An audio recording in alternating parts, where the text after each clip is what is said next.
actions of business leaders have caused this economic crisis that we've just gone through. So it's worth recognizing that business is not a field in which your private actions only have private consequences. Your private actions end up actually having public consequences.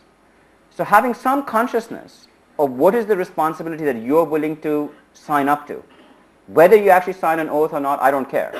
But I do want you to have a consciousness in your mind about what responsibility you're signing up to. And if an oath helps you, be more clear-minded about it and think more deeply about it.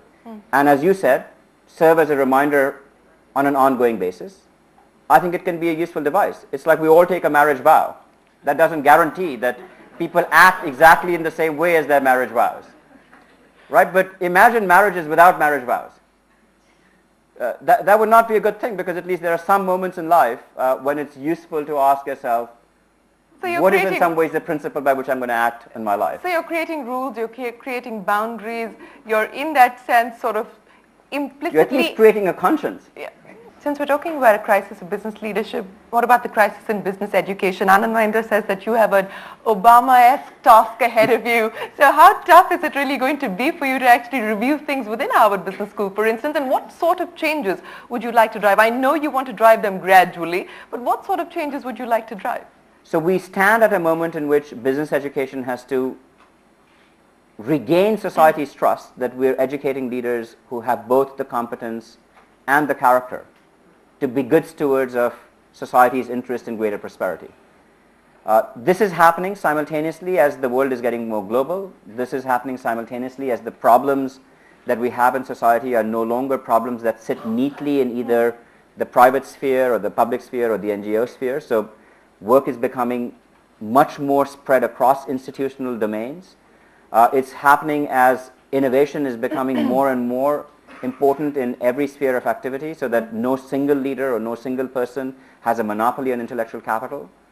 So what business education has to do is to find a way of reinventing itself to meet both this negative threat, which is this loss of trust, but also this positive opportunity, which is to train leaders that can be better suited to this global world, that can be better suited to operating in this institutional space where different institutional boundaries are blurring, that are better suited to actually produce the kind of innovation that society needs, that will allow the value to be created, that will then in some ways feed back and create the trust. But how? The question is how. As you try and usher in this new sort of century of innovation that you're talking about and try and rebalance or realign these forces, how do you do this?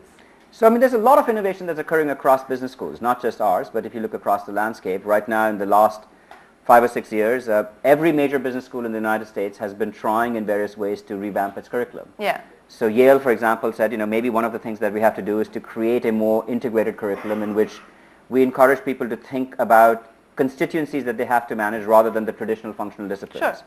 Stanford has gone and said that, different people now enter business with different degrees of preparation, so maybe we should allow some people to advance more quickly and have not the same required first-year curriculum, so they're trying to do things differently. Our approach at Harvard Business School has been that our distinctive tradition has always been that we believe that practice leads theory, that the great ingenuity in the world comes because there are practitioners who as they wrestle with the real problems in the world, often discover the cutting edge of whatever the next innovation is going to be. And we're going to write cases and we're going to find a way of following where this innovation occurs. So for us, one of the next things that we have to do is, as we recognize that innovation now occurs throughout the world, we're trying to develop a more global presence. We have research centers now around the world so that we can, in fact, be at the cutting edge of wherever innovation is occurring, so that we can be sure to bring to our students this innovation that's occurring throughout the world.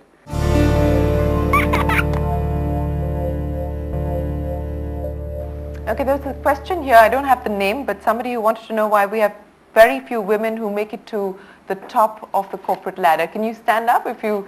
Yeah, go ahead. So my question to you is, across the world it's been an observation that very few women actually make it to the top.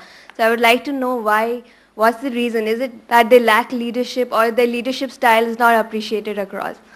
So I think that you're absolutely right, but I am willing to bet good money that if I was sitting in this room 20 years from now, that statement would be much less true than it is today.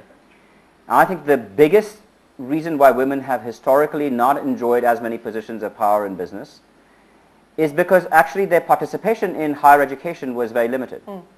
Right? So as I have studied, I wrote a book called Paths to Power, in which I discovered that the single most important thing that you have to do is you have to recognize that education ultimately is one of the passports to success.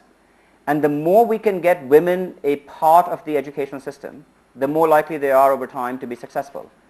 So in the last 3 years, finally in America, more women now graduate from college than men. It's actually slightly higher. And the average of the graduating women from college have slightly higher scores, not statistically higher, but slightly higher scores even on SATs and other things, than the men do. As this now much more educated group starts going to graduate school and finds these opportunities, I think you will just find over time that many, many more women will rise to the top. More questions here? You can raise your hands now. Okay, go ahead. We're going to get the microphone across to you. My name is Yogita Raisinghani. My question to you is, what is the model of leadership that you think should be imbibed by the various Indian institutes in order to animate the developmental models?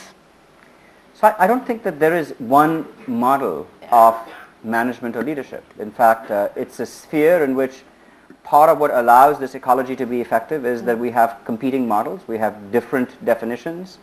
So I don't think that that competition in some ways intellectually for what are different ways to develop business leaders is a bad thing. Just like in other spheres of business activity in particular, competition is a great thing. I actually think the competition that today exists among management institutes, and take your own school for example, it has chosen in various ways through your design lab and through other things, very different ways of in fact trying to compete in the space of developing leaders.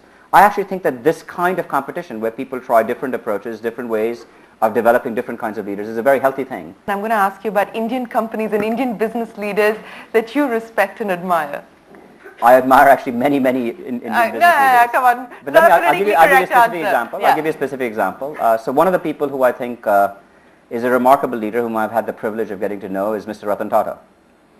I think it's worth remembering, because many of us forget, that when Mr. Tata actually became chairman of the Tata Group, there was a lot of skepticism about what kind of a leader he was going to be. If you remember, the vast majority of Tata companies were actually not doing very well. Tata Steel was struggling. Telco was almost on the brink of bankruptcy. In fact, even by 1990, Telco had announced the largest loss that was ever announced in Indian business history, 5 billion rupees, right? So if you think about that company, there was great questions about the leadership of Mr. Ratan Tata. And look at where that company has come from that point on, right? The same company that was bankrupt created the Tata Ace, which became the best-selling commercial vehicle in India. It has created the Tata Nano. It has created so many other cars. So it just proves that with leadership, and in fact, that particular company benefited immensely from Mr. Tata's personal leadership. So I think of him certainly as one of the leaders that I have known that I most deeply admire in the Indian business scene. Your most defining moment so far? Becoming Dean of Harvard Business School.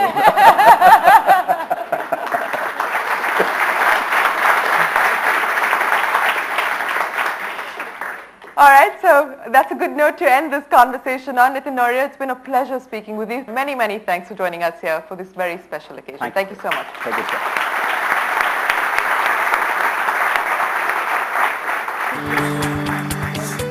Following this, the Toofles Foundation facilitated the contribution of a significant sum of money from the ICICI Foundation towards a charity of Dr. Nohria's choice.